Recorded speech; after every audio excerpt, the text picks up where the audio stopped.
Deixa eu ver o vídeo do Jorge Igor aqui. Dorival vai aguentar? Que isso? Que isso? Aguentar o quê? Do nada? A semana mais difícil da carreira de Dorival Júnior se avizinha.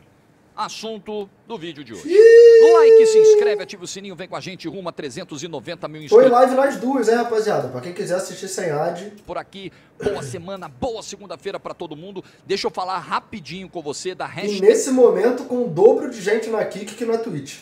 Treinamentos, Toma-lhe. que é parceira aqui do canal, você já ouviu muito aqui sobre a hashtag, é uma das maiores empresas de treinamento da América Latina, que ajuda você a se destacar no mercado, sair na frente, te qualificando no mercado que é tão competitivo como Toma, o aliado. nosso mercado.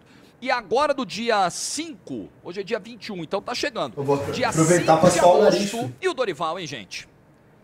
O Osmar Stabile, que é o presidente do Corinthians, hoje foi ouvido pelo GE, porque começou a circular um monte de informação nas últimas horas. Olha, o jogo de quarta-feira é decisivo. Olha, o Dorival tá balançando. Olha, se não ganhar do Cruzeiro vai ser mandado embora. Aí ligaram pro Osmar Stabile. E aí, presidente, Dorival tá garantido no cargo? E aí o Osmar Stabile respondeu, sim, Dorival está garantido no cargo.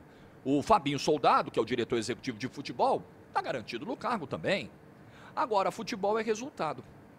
Eu não posso prever o que vai acontecer daqui para frente. Essa foi a resposta do presidente do Corinthians. Então, assim, tá garantido, mas não tá. Tá garantido, pero no mucho. Lembra, antigamente usavam muito o termo, isso caiu meio que em desuso, quando eu comecei no jornalismo esportivo. Será que eles não vão demitir o Dorival agora e trazer o Vojvoda? É uma possibilidade, não? A gente adorava falar que o técnico estava prestigiado. Estava pressionado, perdendo um clássico, na corda bamba. Aí a gente ouvia no clube, olha, se não ganhar o próximo jogo vai cair. Aí você ia lá perguntar para o dirigente, não tem nada disso não, ele está prestigiado. Quando a gente ouvia isso, na semana seguinte, geralmente o treinador caía. E aí a gente concluía que não estava prestigiado coisa nenhuma. Então, pela resposta do próprio Osmar Stabile, garantido coisa nenhuma. Coisa nenhuma. Vai depender dessa semana, que será duríssima. Em termos de tabela, o Dorival também não deu sorte. Porque quarta-feira é o Cruzeiro, líder do campeonato, melhor time da competição, o mais sólido e mais confiante nesse momento da competição. Depois, no sábado, é o Botafogo no Rio de Janeiro, que vai começando a se acertar nesse trabalho do Ancelotinho. Maravilhoso o apelido, né? Ancelotinho, galera do Fogão mandou bem. É o quinto colocado do campeonato, o jogo é no Rio, onde o Corinthians tem dificuldades históricas contra o Botafogo. Aí, se o Dorival sobreviver a essa jornada dupla e muito difícil dessa semana, na outra quarta-feira tem o Palmeiras na Copa do Brasil. Só isso, só o derby do mata-mata da Copa do Brasil. É uma sequência muito difícil para um time que vem jogando muito mal. E aí é que está o ponto, né, de maior preocupação. Porque o Corinthians fez 3 jogos depois dessa volta do Campeonato Brasileiro. Sim. E ele foi piorando jogo a jogo. O que angustia o torcedor do Corinthians é que foi uma atuação pior atrás da outra. Quando ele joga contra o Red Bull Bragantino e tem um resultado terrível em casa, ele até tem bons momentos no jogo. Contra o Ceará é um horror.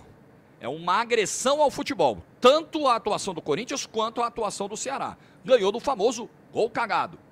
E contra o São Paulo é a pior atuação das 3. É um Corinthians apático, errático, um Corinthians sem força para 2-0 podia ter sido Corinthians mais. com jogadores cometendo erros individuais terríveis. A noite do Félix Torres é uma tragédia. Kaká inseguro, Mas aí André Ramalho inseguro. eu já tenho que fazer a pergunta. A noite do Félix Torres é uma tragédia ou ele é um jogador que é bem abaixo? Eu acho que isso aí tem que ser conversado da forma correta. Valeu, JP? Carrilho não é sombra do que já foi, saindo com bola e tudo pela lateral, errando coisas básicas. Romero com a dificuldade de sempre. Tinha o Garro tentando alguma coisa, tinha lá o Memphis que criou a melhor chance pro Romero no primeiro tempo do Boa jogo, defesa do acabou goleiro. saindo no intervalo, a meu ver, de maneira equivocada na decisão do técnico do Corinthians. Então é isso que preocupa. É muita gente mal, é um time coletivamente piorando, e eu continuo achando, eu tenho a convicção em afirmar isso. Você pode até achar, né, de outra forma, mas eu acho que o trabalho do Dorival, ele piorou o que estava sendo feito pelo Ramon Dias. Porque ele não corrigiu o problema defensivo, no mínimo tá 0-0, né? Sim. No mínimo, a defesa continua tão ruim quanto nas mãos do Ramon Dias. Com os zagueiros falhando, nenhum deles inspirando confiança na torcida, continua igual. Só que do meio para frente piorou, porque o Corinthians atacava melhor com o Ramon Dias. Os jogadores se conectavam, se encontravam. Hoje é um time distante. Os jogadores estão distantes uns dos outros do meio para frente. Então, para mim, é uma piora no trabalho. É um trabalho decepcionante. Os números do Dorival, ele tem 52% de aproveitamento. Ele tem 6 vitórias, 4 empates e 4 derrotas. Nem é assim um desastre o aproveitamento do Dorival. Mas é um time que não anda. Agora, claro que a culpa não é só do técnico do Sport Clube Corinthians Paulista. O Corinthians tem problema com salário, problema com premiação, problema político. O próprio Osmar Stabile, que diz que, não sei, né? Não sei do futuro do Dorival, não dá para prever o futuro, se ele está garantido no cargo ou não. Nem ele está, né? A qualquer momento, agosto está chegando, vai ter a assembleia de sócios para definir se o Augusto vai ser afastado definitivamente, se não vai. A gente não sabe. Mano, a gente já não sabe mais o que não tem como um time dar certo com a instabilidade que vive o Corinthians hoje. E isso é muito não. Isso é culpa total e absoluta dessas pessoas que estão envolvidas nesses cargos maiores do Corinthians, que são incompetentes e, além de incompetentes, agem de forma a gente ter a margem de interpretação de que são mau caráter também, né? Tipo assim, pessoas com pouca ou nenhuma honestidade, porque um clube com muita torcida, com muita arrecadação, todo ano a dívida aumenta, todo ano fica pior politicamente, todo ano é um caos pior do que do ano anterior. Oposição, o que é situação no Corinthians? Tá tudo muito estranho, Claro que cai na conta do Dorival. Eu acho o trabalho do Dorival decepcionante, eu acho, mas outros problemas que vão além da capacidade de gestão do Dorival e interferem nisso. O Memphis Depay, o jogador mais caro do elenco dele, no dia 9 de julho faltou o treino.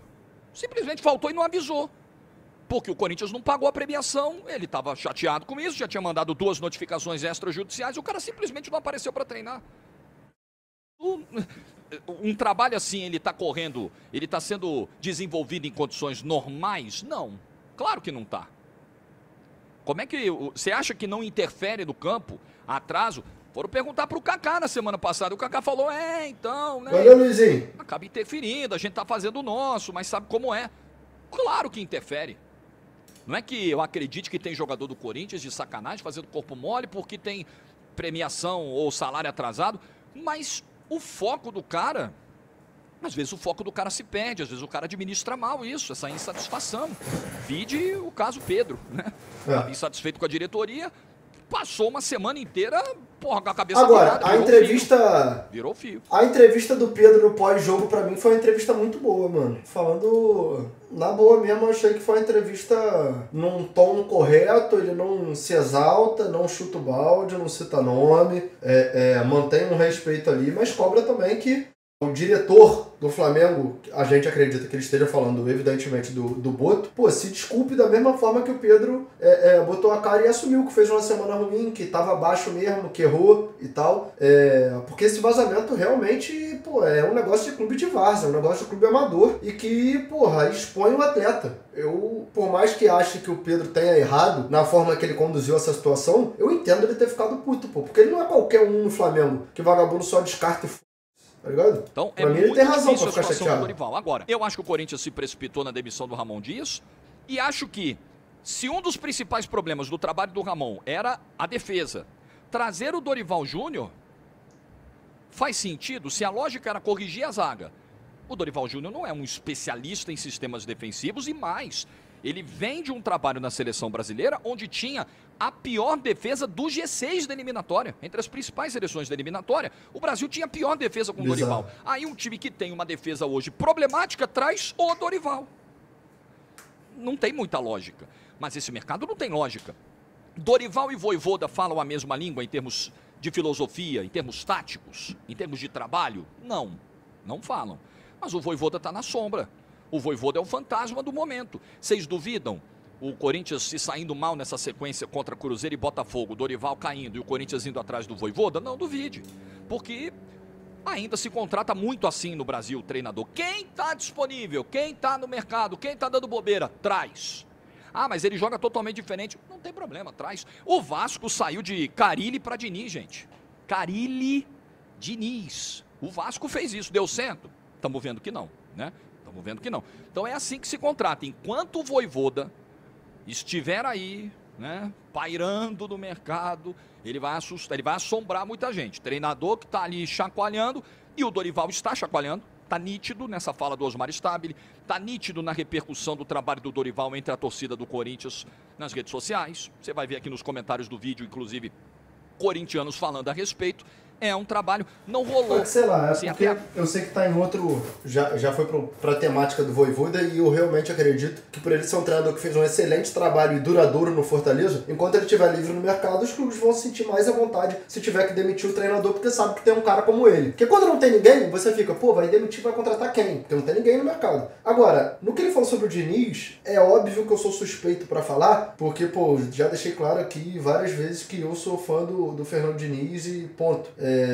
O que não me impede de criticá-lo quando eu achar que devo. Só que o meu único ponto é, eu acho que se o Vasco demite o Diniz agora, num cenário que, tá insatisfeito, vamos demitir, seria um erro, de verdade. Se avaliar o trabalho dele. Mas pô, por exemplo, tu acha normal tomar 4-0 do Del Valle fora? Pô, evidente que não. Evidente que é um resultado catastrófico. Mas agora, até onde vai a interferência do treinador num jogo que o Vasco começa jogando melhor, já coloca 3 chutes no gol em 10 minutos, e um doente faz uma falta e toma cartão vermelho direto atrás do meio-campo, com o time nem sendo atacado. Aí você joga 85 minutos, contando tempo regulamentar e acréscimo, com um jogador a menos numa altitude de 4.000 metros. Tá ligado? Tipo, aí, beleza, aí vai demitir o Diniz. Qual outro treinador, se ficasse com um a menos, 4.000 metros de altitude, jogando Vasco e Del Valle, por 85 minutos, ia fazer com que o Vasco ganhasse? Tá ligado? Eu acho que a gente tem que conseguir avaliar o contexto de forma minimamente racional para avaliar se o trabalho de um treinador é bom ou ruim. 1. Material humano. 2. Contexto dos jogos. Tem que ser avaliado, pô. Por exemplo, Renato, o Vasco empatou com o Grêmio. O que tu acha disso? Achei o resultado ruim. Renato, então você tá falando que a culpa é do treinador? Não necessariamente. O Vasco bateu o recorde de chutes nos pontos corridos. O Vasco deu 31 chutes contra o Grêmio e 31 chutes construindo. Os caras deram 2 ataques e quase fizeram 2 gols. Renato, mas aí você não acha que o Diniz tem que consertar o sistema defensivo? Eu acho que é o trabalho dele. Só que o meu ponto é, perceba, se o Grêmio dá 20 chutes e faz 2 gols, pra mim o Vasco está com um trabalho na forma que o sistema defensivo se posta. Se os caras dão 2 chutes e fazem 2 gols, é porque tem algo errado no material humano. E pra mim isso é muito claro. Tanto que o Carille, que era o profissional dos sistemas defensivos, chegou aqui e o Vasco tomava gol a pampa, pô. Porque se você tiver o João Vitor como primeira opção na zaga, o Lucas Oliveira, Lucas Freitas e o Lemos, que é um jogador de vidro, pô, tu tá fudido, irmão. Tu pode botar o Guardiola lá, ele vai tomar 8, vai tomar 12. Tem muito o que fazer, tá ligado? Não tem muito o que fazer. Eu acho complicado, pô. Os jogos que tiveram um contexto favorável ali, eu achei, pô, o Vasco pegou o São Paulo no Morumbi, pô, o jogo foi um amasso, foi 3-1 com eles fazendo gol no último lance, poderia ter sido até mais, o Vasco teve chance de fazer outros gols, pegou o Fortaleza, foi um amasso. Contra o Fluminense, pô, o Vasco perde de 2-1 num jogo no Maracanã, que é o estádio onde o Fluminense manda seus jogos e tá habituado a jogar. Com o Guga fazendo um gol fenomenal, 40 e pouco. Então, sei lá, eu acho que tem que avaliar contexto, tem que avaliar a parada direito, porque às vezes a gente vai em um lugar e a gente vai, pô, estamos tendo um problema nesse ponto aqui da árvore. Aí a gente tá cortando galho enquanto o problema tá na raiz, entendeu? Então, eu não acredito que seja a solução, não. A gente já trocou de técnico 420 vezes e o problema continua existindo, entendeu? Agora, não embalou, não rolou identificação, não rolou sintonia, né, com a arquibancada também. O torcedor do Corinthians não tem muita esperança, não deposita muita esperança hoje no trabalho do Dorival. E esse vídeo aqui não é clamor por demissão, pressão por demissão. Eu não trabalho dessa forma, não tenho essa pretensão, mas eu estou aqui há um tempinho nesse negócio chamado futebol e a gente sabe como a banda toca no futebol. E o Dorival, sim, entra nessa semana numa situação muito desconfortável, muito instável do cargo. A ameaça existe e os fatos estão aí e não deixam mentir. O que você pensa? O que vai acontecer com o Dorival essa semana, hein? Deixa a sua opinião. Eu acho que depende do jogo também. Não só do resultado do jogo, mas do jogo em si, como vai ser. Pô, Renato, o Corinthians ganhou. Pô, tá aí nem debate. Continua. Pô, foi empate. Não acho que ele cairia por um empate. Perdeu. Aí já dá uma complicada. Perdeu sendo amassado, sem jogar futebol. Talvez você pode perder. O Cruzeiro é líder, mas fez um jogo bom, pô. Mano, foi 3-2, pô. O Corinthians tentou, botou bola na trave, mas o Cruzeiro tá voando. E o Caio Jorge tava numa noite foda. E aí o bagulho aconteceu. Pá, é uma parada. Agora, se chega e perde sem jogar a bola, eu acho que ele cai. Eu acho que ele é demitido. Eu acho que ele é demitido. Entendeu?